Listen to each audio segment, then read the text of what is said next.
It's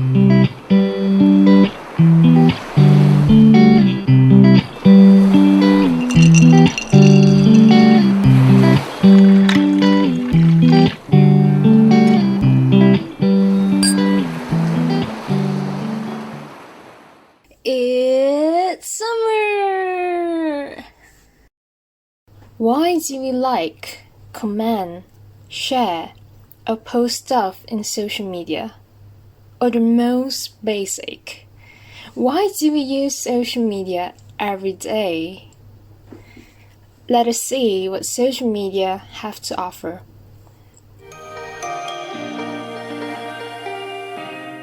Hello everybody, I'm Cassandra and welcome back to the second episode of the podcast. The likes, comments, and posts we share on social media can often seem inconsequential, but they matter. They tap onto some of the elements that make us human. Our addictions, desires, anxieties, and joy. But how and why?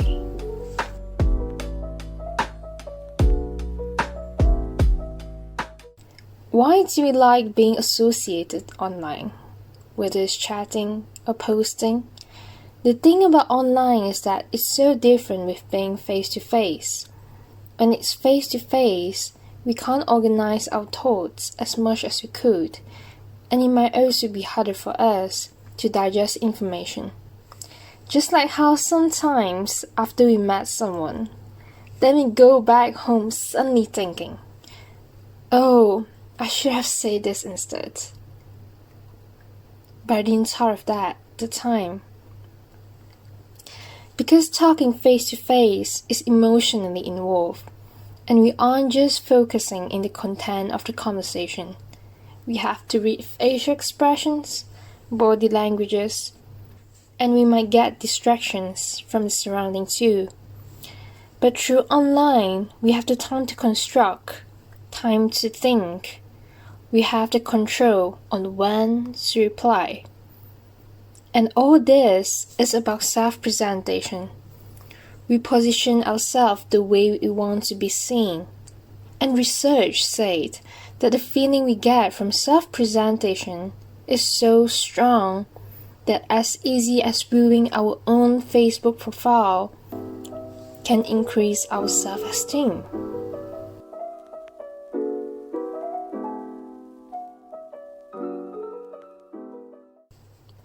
What about posting? Why do we post? Simply because we love talking about ourselves. Do you know that around 80% of the social media posts are about ourselves? But why do we want to express in social media, especially when we are sad or angry? It is said that when we are feeling insecure, turning to social media offers more comfort than any other type of self-affirmation activity. Some students also said that if they update their Facebook status more often, they get less lonely. It's our human nature to seek attention and acknowledgement, and it seems that posting a status or post is one of the easiest ways to get attention. And I agree with that. What about sharing? Why do we share something of someone else if we are so me-orientated? Self-fulfillment. By sharing, it doesn't only give others a better sense of who we are and what we care about. Sharing information allows us to feel more involved or connected to the world, and we are technically passing information around every day, even before social media exists. The interesting thing is that just the thought of sharing activates our brain's reward centers, even before we done a thing.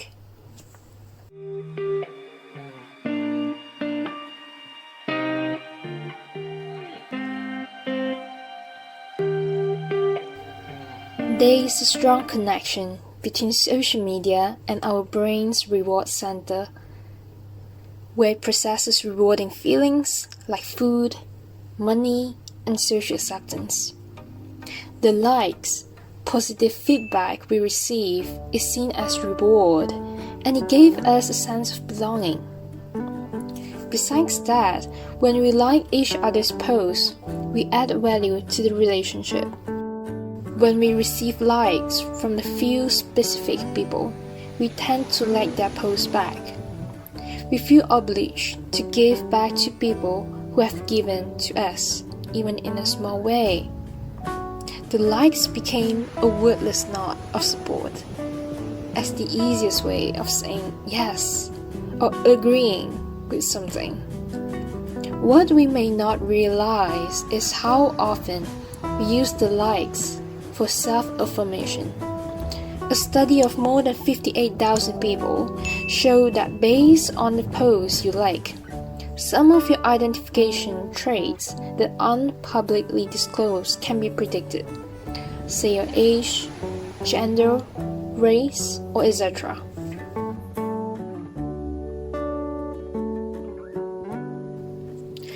The reasons we comment are simple, simply because we have our own thoughts and opinions to share. But the effect of reading comments are more shocking. Research shown reading other people's responses on the topic helps us understand and process information and events better. That means that comments have the power to change our minds. A study showed that comments that simply attack the author, even without any facts, are enough to change our perception of a topic. While polite reviews, even if they are negative, can make a brand seen as more honest. Users are willing to spend more to pay for the same product when they saw polite negative reviews, rather than another store, which reviews were removed. Basically, comments about you became a reflection of you. Though it doesn't really sound logical, it's how our brain works. And that's how dangerous comment sections are.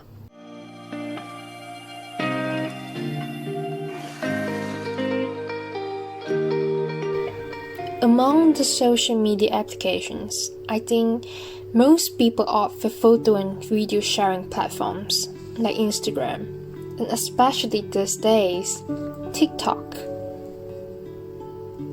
Because we would rather click on short videos than to avoid reading a big chunk of text. Why is that? 90% of information transmitted to the brain is visual, and visuals are processed in the brain at 60,000 times the speed of text. In other words, we look at pictures and videos regularly, and we consume them more quickly than we do through text. But it might also have something to do with how we live our life now. We are always on our smartphones and doing far too many things at once.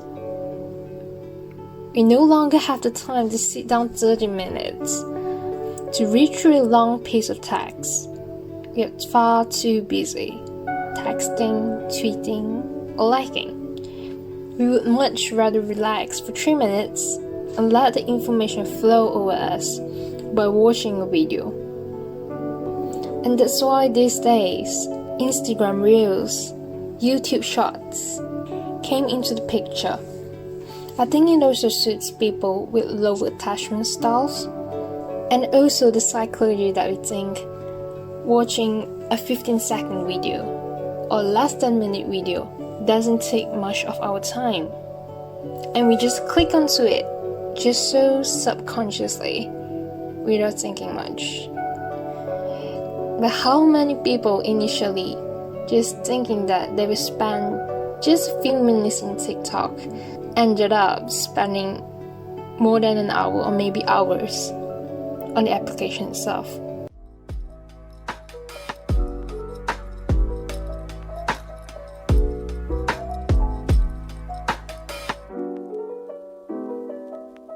Let's talk about some common phenomenon in social media. I've been wondering about this. Why does false news travel so fast and gets viral so easily? Apparently, false news stories are 70% more likely to be retweeted than true stories, while true stories take around 6 times longer to reach 1,500 people. True stories would rarely share beyond 1,000 people, but the most popular false news could reach up to 100,000 people. Why? The point about gossip is, the last thing that the people worried about is whether if it is true or not. We are saturated with news, and things got to be more and more surprising or disgusting to attract our attention. Then why people post fake news at the first place? There is a position of power associated with being someone who shares information that others have not heard before, regardless of whether if it's true or not. They don't care. People want to share information that is newsworthy. In some sense, the truth value is less of a concern. And this is what I think. We may not choose our words as carefully as we do in person when we are online, because we can't see the effect of our words on the other person. We can't witness the facial expression, the body language, or simply the actual reaction of the other people.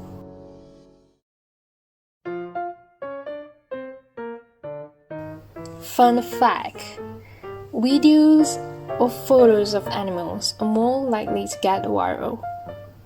But the reason behind isn't because of the animals, but because it shows us, humans, being at our best in caring, fostering, or rescuing. And our empathy for animals is us at our best.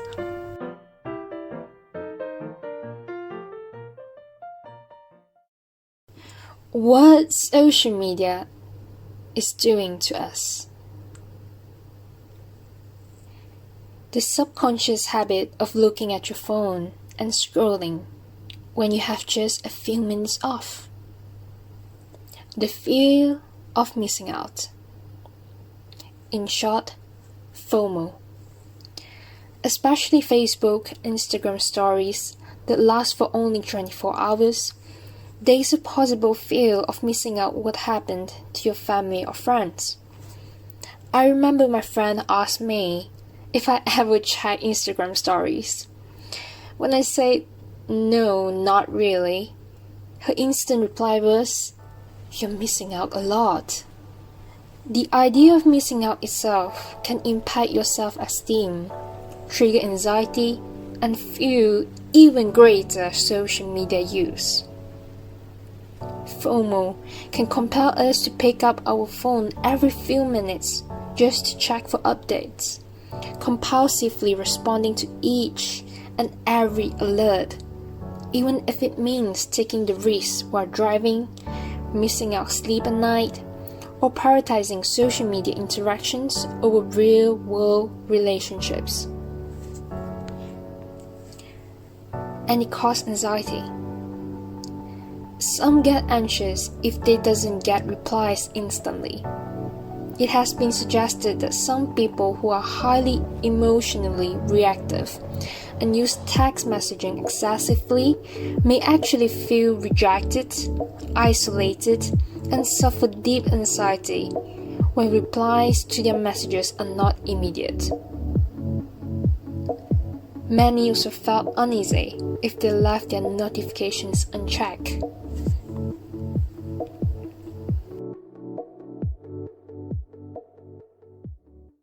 She's the same age as me.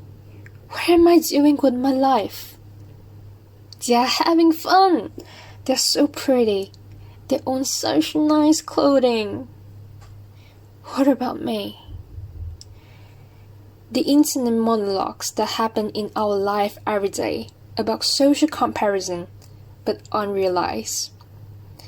The thing about social media is, what we see about other people are mostly the highlights of their life and rarely the low points. Even though we might understand that, we knew that a lot of images we see online are edited, but they could still make us insecure about our looks or comparing with what's going on with our own life. We all have a tendency to assess our worth by comparing ourselves to the others. And with this, social media have formed unrealistic expectations of life and friendships in our minds.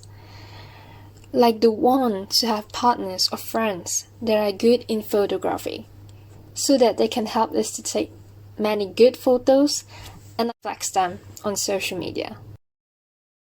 What do you think if I say social media is actually making us unsocial? How many times, instead of living in the moment, focusing on the people around us, we take our phones out, snap photos, especially on food, pretty places, with the mindset of wanting to post them in social media? How many times have we ignored the people around us so we can reply to the other person in the phone? We get self-absorbed through social media, sharing endless selfies and all your innermost thoughts on social media can create an unhealthy self-centeredness and distance you from real-life connections. Having no more time for self-reflection. The use of social media have been so unconsciously embedded into our brain that we just mindlessly scrolling through our social media feeds whenever we have a few minutes to spare. And every spare moment is filled by engaging with social media, leaving us little or no time at all for reflecting who we are, or what we think, or why we act the way that we did. The things that allow us to grow as a person. We wouldn't be able to embrace the power of doing nothing. Doing nothing is actually more beneficial than we think. Doing nothing leads for self-thinking and stress reduction, and it enables us to be more creative.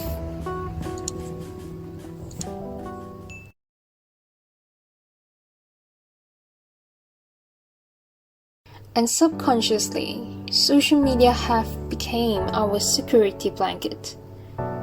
Whenever we are in a social situation, feeling anxious, awkward, or lonely, we turn onto our phones and log onto social media.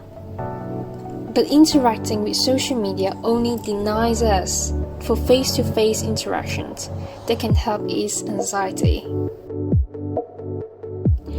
Social media allows us to express our personalities in unique ways, but having the ability to create multiple accounts and the control of the materials on our profiles has given users opportunities to develop new digital identities which can be conflicting with our real personalities.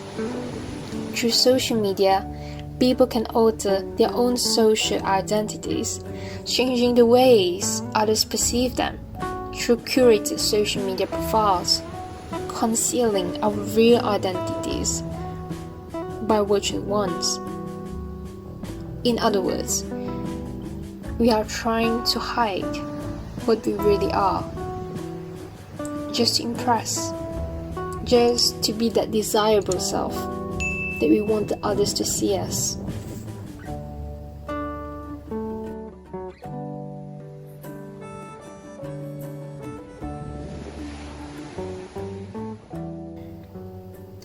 and to address about us being able to show a false impression in social media just to impress others, I personally wanted to talk about LinkedIn. These days, if anyone asks which platform would be the best for job opportunities and etc., the answer will be LinkedIn. And the thing about employers looking for potential candidates by LinkedIn profiles, with the possibility of one portraying a totally different personality in LinkedIn than they are in real life, I do have doubts on how reliable it is to employ people through the platform. Although we couldn't rely on the achievements and etc., but the interaction and how we portray ourselves in profile can be manipulated. Then these actually encourage people to portray what they think is the best or desirable image to show their potential employer, instead of portraying themselves as they are. And I do think that it can lead to some serious unintended consequences. I personally felt LinkedIn have become a place to just sell oneself. Like you try to show how good you are, what you have achieved, and give a perfect image. But when behind the screen, you're not. I was looking at my LinkedIn the other day, and after scrolling just a bit, I can't help but stop reading.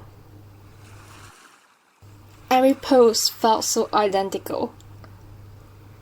Keywords like, I have a great time today, expressing my passion, achieving something, I attended a talk today, and I learned a lot, and comments like, I love your work, so happy to connect with you, and all the similar stuff can be seen in almost every post. But is it really? Are you really happy for that person? And the notifications in LinkedIn, they aren't getting any better. Let me give you a few examples. Congratulate a certain someone on their new position, on their new promotion. Congratulate their 1 year working with your company. Or you appear in a number of searches this week. What do you think if you are unemployed and you are looking for jobs? That's why you went to LinkedIn, isn't it? I've been reading some personal stories about LinkedIn while I was preparing for this episode. LinkedIn being a platform to seek jobs, but people checking their account every day, seeing that their peers, their ex-colleagues are flexing new job titles can be really demotivating and even make one anxious. LinkedIn as a job search platform. Every notification email from LinkedIn give a sense of hope to those people who are seeking for job. And people saying that their expectations were high every time they logged into LinkedIn, but ended up couldn't help but felt disappointed. Because what they say was that everyone around them are succeeding or securing their dream job, while they continued to struggle. And there's also this perspective that no one will ever hire you if you don't have a LinkedIn account.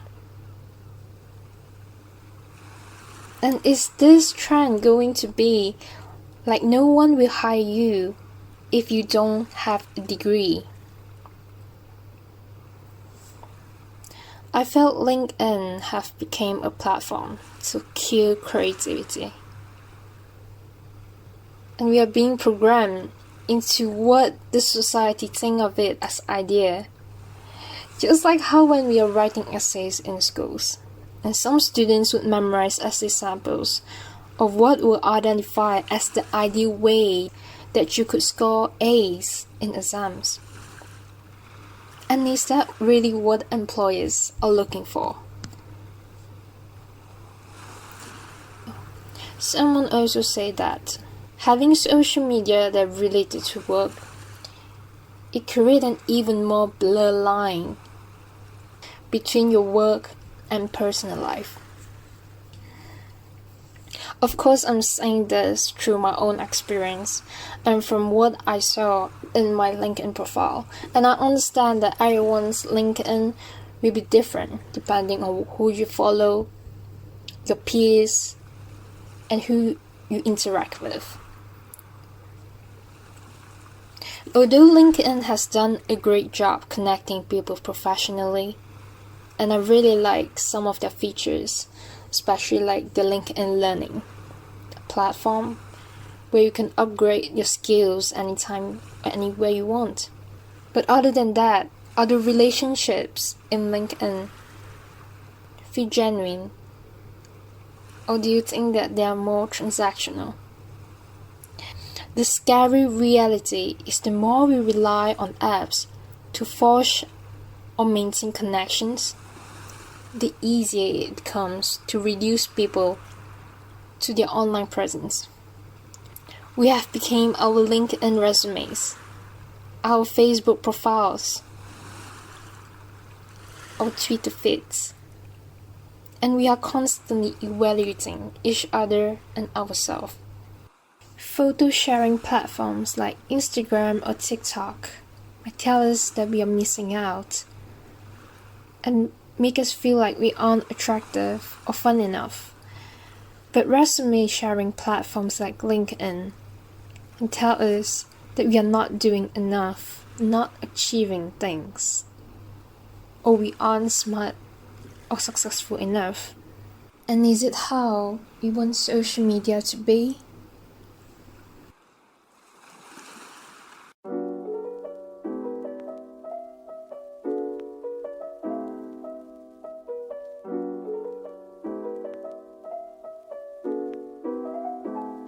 During the pandemic, since we can't interact with families or friends in real life, we are almost 100% dependent on social media. One thing to take note, however, is that social media can never be a replacement for real-world human connection. It requires personal contact with others to trigger the hormones that elevate stress and make one feel happier, healthier, and positive. I think this is also one of the reasons why more mental health issues arose throughout these hard times. We human beings need face-to-face contact to be mentally healthy. In fact, one of the easiest and effective way to boost your mood or reduce stress more effectively is merely having eye-to-eye contact with someone who cares about you. The more prioritization placed on social media interaction or in-person relationship, the higher the risk of developing mood disorders such as anxiety and depression. I personally also think that social media encouraged procrastination. It became a place to procrastinate, a tool of distraction, because we don't need to think as much when we use social media, and it became a good place for us to escape when we are lazy or when we are facing other underlying problems like stress, depression, or boredom. Although spending more time on social media can be a way to distract yourself from unpleasant feelings or self-soothing your moods, it prevents you from actually feeling or face the problem. Although it can be very difficult, but allowing yourself to feel and embrace whether it's your feeling or the problems can open you up into finding healthy ways to manage your mood. But does social media 100% negatively affecting our well-being? Not necessary. Research has shown that reducing social media usage can make you feel less lonely, less isolated, and improve your overall well-being. But everyone is different, and there is no specific amount of time spent on social media, frequency of checks for updates, number of posts you posted that indicates your use being unhealthy. Rather, it has to do with the impact time spent in social media has on your mood and other aspects of your life, along with your motivations for using it. I think it's important to know your online habits and to find the right balance. But finding the balance isn't easy and might even be the hardest thing to do. If you're unsure whether you're addicted to social networks, try to remember the last time you went a full day without checking any social media accounts. Do you feel rejected if someone unfollows you? And if your favorite social networks completely disappeared tomorrow, would it make you feel empty and depressed? Here's the last thought. Social media was created to connect, but is it getting me disconnected instead? I wonder.